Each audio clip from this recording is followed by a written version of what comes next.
Hello everyone. जब हमारे सन की डेथ होगी तो सन क्या बनेगा? क्या वो ब्लैक होल बनेगा?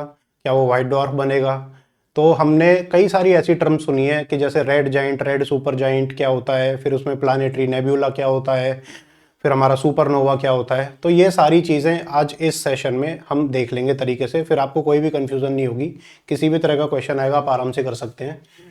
कि सबसे पहले जब स्टार हमारा बनता है तो स्टार बनता कैसे है? सबसे पहले हमारा ये जाइंट गैस का क्लाउड होता है, फिर ये आपस में ग्रेविटेशनल इसका कोलैप्स होता है, it collides with each other, तो it becomes a proto star. Then the phase comes which is T Tauri phase. T Tauri phase के बाद वो एक प्रॉपर स्टार का अपना रूप ले लेता है। तो evolution of star depends on its initial mass, कि उसका मास क्या रहने वाला है उससे डिपेंड करेगा कि वो किस तरीके से उसका इवोल्यूशन होगा, किस तरीके से उसकी लाइफ होगी, किस तरीके से उसकी डेथ होगी। तो हम देखते हैं कि अगर कोई भी स्टार 0.1 टू 0.5 सोलर मासेस मतलब हमारे सन का जो मास है उसको बोलते हैं सोलर मास, तो हमारे सन से भी काफ़ी छोटा है। तो हमारा सन जो है वो यूजुअली जितने भी स्टार्स हैं उसमें काफ़ी छोटा माना जाता है, तो हम सन का 1 सोलर मास लेते हैं। ठीक है, उसी से हम अपने सन से कंपेयर करते हैं जितने भी हम स्टार्स को स्टडी कर रहे हैं यूनिवर्स में। तो अगर कोई छोटा स्टार है जो हमारे सन से भी छोटा है तो वो हाइड्रोजन वेरी स्लोली बर्न करेगा। दैट मीन्स व्हाट, कि जितना ज़्यादा बड़ा स्टार होता जाएगा उतना ज़्यादा वो अपनी जो भी एनर्जी है उसको बर्न करेगा, और जितना बड़ा स्टार होगा उतनी जल्दी उसकी डेथ होगी, उतनी जल्दी उसकी डेथ होगी स्टार की। ठीक है, तो ये जो छोटे स्टार्स होते हैं ना, ये ट्रिलियंस ऑफ ईयर्स तक लास्ट करते हैं। ट्रिलियंस ऑफ ईयर्स, हमारे जो यूनिवर्स की एज है जो हमने निकाली है वो कितनी है? 13.8 बिलियन ईयर्स है। तो अभी तक कोई भी ऐसा स्टार नहीं हुआ जो छोटा हो और जिसकी अभी तक डेथ हुई हो। तो these stars never reach temperatures high enough to fuse heavier elements. ठीक है, तो इनका टेम्परेचर उतना हाई नहीं होता जो हैवियर एलिमेंट्स को फ्यूज कर दे। अब बात यह आती है कि हैवियर एलिमेंट्स होते क्या हैं। जैसे हाइड्रोजन है, hydrogen is the primary fuel of star. क्यों? हाइड्रोजन के 2 पार्टिकल बने, हमारा हीलियम बन गया। ठीक है, प्लस एनर्जी, तो ये हमारी फ्यूजन रिएक्शन है। ठीक है, यहां से स्टार्स एनर्जी लाते हैं, लेकिन हाइड्रोजन इनमें कम रहती है। ठीक है, इसलिए बहुत धीरे धीरे फ्यूज करते हैं। दूसरी चीज है कि हाइड्रोजन के बाद जो एनर्जी निकलती है वो भी इतनी ज्यादा नहीं होती कि और एलिमेंट्स जो हैं जैसे आयरन है, ऑक्सीजन है, कार्बन है, उसको ये फ्यूज करके फ्यूजन रिएक्शन बना सके। तो what they do, they fade into white dwarfs and slowly cool. तो ये बहुत जल्दी से व्हाइट डॉर्फ में कन्वर्ट हो जाते हैं and they cool very slowly, like Proxima Centauri, आपने सुना होगा इसके बारे में, प्रोक्सीमा सेंचुरी। ठीक है, तो ये हमारा व्हाइट डॉर्फ है जो कि सन से काफी छोटा है। दूसरा हम देखते हैं, अगर कोई सन लाइक स्टार है, ठीक है, 0.5 टू 8 सोलर मासेस, तो वो किस तरीके से हमारा बर्न होगा। तो उसको देखते हैं कि ये 8 सोलर मासेस बेसिकली एक नॉमिनल फिगर है।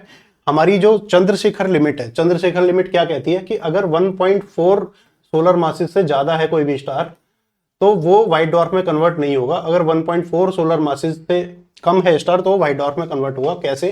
देखो ये स्टेजेस आप देख लो एक बार। जैसे सन है हमारा, ठीक है, फिर सन अगर बर्न हो जाएगा पूरा, उसकी सारी एनर्जी खत्म हो जाएगी, तो ये रेड सुपर जाइंट में कन्वर्ट होगा। ठीक है, उसके बाद जब ये रेड सुपर जाइंट में कन्वर्ट होगा तो ये बाकी के एलिमेंट्स को अपने फ्यूज करना शुरू कर देगा, जैसे कि आयरन, कार्बन एक्सेट्रा। उसके बाद ये प्लानेटरी नेब्यूला में कन्वर्ट होगा। प्लानेटरी नेब्यूला में क्या होगा कि इसकी जो आउटर लेयर है वो शेड हो जाएगी, वो चली जाएगी। ठीक है, तो छोटा हमारा एक व्हाइट डॉर्फ बन जाएगा। व्हाइट डॉर्फ क्यों होगा? क्योंकि अभी भी उसमें थोड़ी एनर्जी बची है कि वो अपना ये लाइट पैदा कर सके। फिर उसके बाद जब ये भी एनर्जी खत्म हो जाएगी तो उसके बाद लास्ट में क्या बन जाएगा? Black dwarf.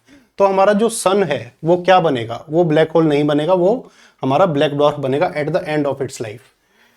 तो इसकी सीक्वेंस स्टेज देख लेते हैं सन की। ठीक है, तो ये बिलियंस ऑफ ईयर्स पर तक लास्ट करते हैं। अभी सन की एज नहीं आई है क्योंकि जो हमारा यूनिवर्स बना है बस 13.8 बिलियन ईयर्स है वो बना है, तो ये बिलियंस ऑफ ईयर लास्ट करते हैं। फिर ये अपनी जो एनर्जी है वो हाइड्रोजन से लेते हैं। जब हाइड्रोजन हमारी खत्म हो जाती है तो इनका कोर जो है कॉन्ट्रैक्ट हो जाता है एंड जो आउटर लेयर है वो एक्सपेंड हो जाती है। जैसे कोर तो कॉन्ट्रैक्ट हो गया लेकिन आउटर लेयर हमारी एक्सपेंड हो गई। ठीक है, तो जैसे तो फिर ये बना लेते हैं रेड जाइंट। अब आप बोलोगे कि ये भी तो रेड जाइंट है जो हमारा हैवी स्टार बना है, तो देखो इसमें अंतर है, ये रेड जाइंट है, ये रेड सुपर जाइंट है। तो यहाँ पे आपको अंतर देखना है, अगर यूपीएससी में आ गया तो रेड सुपर जायंट आपको अंतर पता होना चाहिए। Then it forms planetary nebula, ये प्लानेटरी नेबुला बना लेता है। इसमें क्या होता है कि outer layers are ejected forming a beautiful glowing shell of gas. ठीक है, एक गैस की शेल बना देता है, जब ये इसकी आउटर लेयर उतर जाती है तो ऐसे गैस की शेल बना देगा। जैसे कि रिंग नेबुला है हमारा M57, तो ये हमारा प्लानेटरी नेबुला है प्रेजेंट स्टेज में। ठीक है, फिर उसके बाद व्हाइट ड्वार्फ स्टेज आ जाती है। The core further shrinks, turn it into A dense white dwarf. तो ये जो होता है ये ओवर टाइम बहुत ही धीरे से कूल करता है। ठीक है, ये कूल स्टार है, इसमें ज्यादा एनर्जी नहीं है, बस इतनी एनर्जी है कि ये ग्लो कर सके। ठीक है, फाइनल स्टेज होती है इसकी ब्लैक ड्वार्फ। जैसे व्हाइट ड्वार्फ है वो सीरियस बी आज की डेट में, वो हमारा सीरियस ए का कंपेनियन है और वो हमारा व्हाइट ड्वार्फ स्टेज में है आज की डेट में। Then final fate is the black dwarf. Black dwarf कब बनता है? ट्रिलियंस ऑफ ईयर्स में जाके वो ब्लैक ड्वार्फ बनेगा हमारा। ठीक है, तो आज की डेट में कोई भी ब्लैक ड्वार्फ नहीं है, क्योंकि हमारी उसकी एज ही कम है। अभी यूनिवर्स की एज कम है, कम मीन्स 13.8 बिलियन ईयर्स। वैसे तो कम नहीं है ये, लेकिन फिर भी। Then life cycle of high mass star. अगर कोई स्टार बहुत बड़ा है सन से, स्पेशली 1.4 टाइम्स से ज्यादा बड़ा है, तो उसकी किस तरीके से स्टेज रहती है वो देखते हैं। जैसे ये स्टार है हमारा, ठीक है, सीरियस, ये हाई मास स्टार है। जब ये इसकी एनर्जी खत्म होगी, फ्यूजन की एनर्जी खत्म होगी, तो ये बाकी की जितनी भी गैसेस हैं हमारी, जैसे कार्बन, ऑक्सीजन, नियोन, उनको फ्यूज करना शुरू कर देगा। फिर ये बन जाएगा रेड सुपर जायंट। मतलब इसका कोर कॉन्ट्रैक्ट होगा और आउटर लेयर हमारी एक्सपेंड होगी। उसके बाद जो इसकी प्लानेटरी नेबुला स्टेज आती है कि ये आउटर लेयर को बिल्कुल ही शेड कर देता है, तो इसकी स्टेज आती है हमारी सुपरनोवा स्टेज। ये एक्सप्लोड करता है। ठीक है, अगर बड़ा स्टार होगा तो एक्सप्लोड करेगा। उसके बाद क्या बनेगा? दो तरह के स्टार बनते हैं। इसमें भी बहुत बड़ा स्टार है तो बनेगा ब्लैक होल, और अगर छोटा स्टार है, कंपैरिजन जैसे 1.4 से तो ज्यादा है लेकिन 3 सोलर मासेस से कम है, ठीक है, तब बनेगा न्यूट्रॉन स्टार। अगर 3 सोलर मासेस से भी ज्यादा है तो वो बनेगा ब्लैक होल। ठीक है, जैसे कि इसकी सीक्वेंस स्टेज देखते हैं। Main sequence stage, these star burn fuel very rapidly, क्योंकि ये बड़े स्टार है, इनके पास बहुत ज्यादा फ्यूल होता है, हाइड्रोजन। ठीक है, तो ये बर्न करते हैं फ्यूजन रिएक्शन से।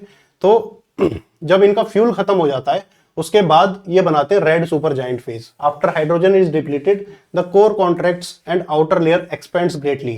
The star fuses heavier element like carbon, oxygen, neon, silicon, iron. जितने भी एलिमेंट्स हैं उसके पास सबको फ्यूज करना शुरू कर देता है। जैसे Betelgeuse is the red super giant near the end of its life. तो इनकी लाइफ हमारी कम रहती है in comparison to stars like sun. तो सुपरनोवा एक्सप्लोजन होता है उसके बाद, ठीक है, फिर वो फ्यूज कर करके आयरन बना देते हैं। तो फ्यूजन जब बाद में स्टॉप हो जाती है तो core collapses and the collapse trigger supernova explosion. जैसे आप यहां देख सकते हैं सुपरनोवा एक्सप्लोजन हमारी हुई है। ठीक है, तो ट्रिमेंडस एनर्जी रिलीज करती है। एंड स्टेज क्या होती है कि अगर सन का मास, मतलब इसका स्टार का मास 1.4 to 3 सोलर मासेज है, it forms a neutron star. ठीक है, न्यूट्रॉन स्टार कब बनाएगा? जब 1.4 to 3 सोलर मासेज है। अगर 3 सोलर मासेज से ज्यादा है तो क्या बनाएगा? ब्लैक होल बनाएगा। ठीक है, फिर देखते हैं कि जब लास्ट वाली जो हमारी स्टेज है तो ये किस तरीके से दिखती है। जो न्यूट्रॉन स्टार है वो क्या होते हैं? न्यूट्रॉन से कंपोज्ड होते हैं, इसलिए इनको न्यूट्रॉन स्टार बोला जाता है। और इनको पल्सार भी बोला जाता है। पल्सार आपने सुना होगा, पल्सार क्या होता है? इनको पल्सार भी बोला जाता है, जैसे क्रैब पल्सार है। क्यों पल्सार बोला जाता है? बिकॉज ये स्पिन करते हैं बहुत ज्यादा तेजी से, इनकी रोटेशन स्पीड बहुत ज्यादा होती है। ठीक है, दूसरा होता है हमारा ब्लैक होल। ब्लैक होल में क्या होता है कि ग्रेविटी इतनी स्ट्रांग होती है कि not even light can escape, light भी बाहर नहीं जाती। फिर जैसे एग्जांपल है सैगिटेरियस ए, जो हमारा गैलेक्सी है मिल्की वे, उसके सेंटर में जो हमारा ब्लैक होल है वो है सैगिटेरियस ए। उसी की वजह से पूरी हमारी गैलेक्सी मूव कर रही है। देन उससे भी बड़ा होता है, ब्लैक होल से भी बड़ा कोई अगर चीज बनती है, वो क्या चीज है? ये होता है हाइपरनोवा। अगर 25 से भी ज्यादा सोलर मासेस हैं उस स्टार के, तो वो क्या बनाएगा? हाइपरनोवा। ठीक है, तो ये गामा रे बहुत तेजी से इजेक्ट करते हैं, और गामा रे हम रिकॉर्ड भी करते हैं अपनी धरती पे। ठीक है, जैसे कि GRB 970508, ये हमें स्टार मिला है जो कि गामा रे को फेंकता है। ठीक है, तो ब्लैक होल से तो कुछ भी बाहर नहीं आता, लेकिन इससे भी कोई बड़ा स्टार होगा तो वो हमारा हाइपरनोवा होगा।